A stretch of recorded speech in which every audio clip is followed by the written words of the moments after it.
Yes, yes. You mentioned the pipeline had grown to about 800 projects. Yeah. 50 are being cancelled. You're saying more than 400 will be built or substantially built. Yeah. What's happening with the other 350? Yeah, good question. And what kind of things are they? Yeah, great question. So what the approach the review has recommended is that if you look again at the sheets we've provided, there are a multitude of single projects that actually are all along one corridor. And what the review has recommended that we do is to actually take a corridor approach, to look at and put all of those projects and all of the funding for that project, all of that funding has been retained. So, for example, there is not a single cut to the Bruce Highway at all. All of that money is retained for those projects. What it allows states to do is to basically sequence the projects within that corridor, come to us, at the moment they come to us on an ad hoc basis saying we've got a cost escalation here, we've got a delay with this project, they have to get our permission every time they want to move money around.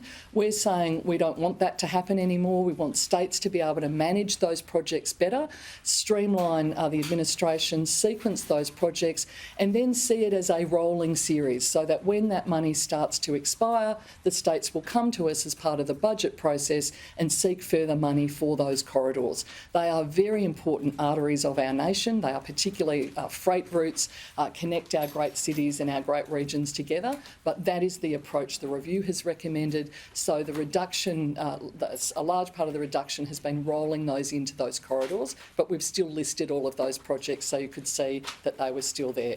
Yes, of course. You've accepted or in principle or fully accepted all the recommendations of the review. Does that mean that the 82 projects that the review recommended be either cancelled or rolled into other projects are the ones that you have cancelled or rolled into other projects?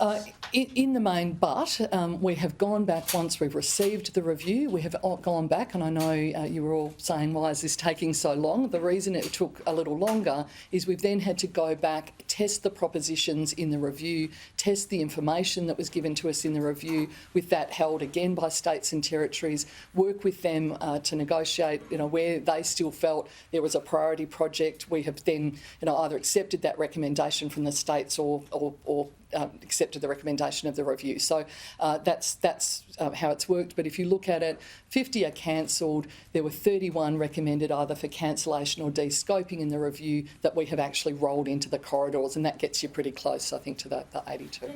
Yes, of course. For the projects put into the corridors like the Bruce Highway, when states have to go to the federal government to seek further funding, whether it's for cost blowouts or other unexpected activities, will that be at the current 80-20 split, or will that further funding have to be sought at the new idea of the 50-50? Yeah, so in terms of new projects, not projects that are currently within the pipeline, so for new projects, so things that are not in the pipeline currently, we have stated very clearly in the infrastructure policy statement that our preference... Okay, that is where we leave Catherine King today. If you followed some or part of that, let me break it down for you. Essentially, the government, the minister that you see here, has commissioned a review. That review is now complete.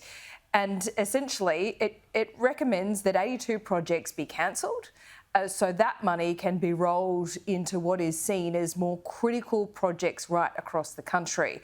This is going to set up a fight with perhaps some of Labor's own MPs and definitely the states. So the question there is, if this review has recommended the cancellation of around 82 projects, and this is a review that the government and minister commissioned, it would be pretty unlikely for it to go against its own advice.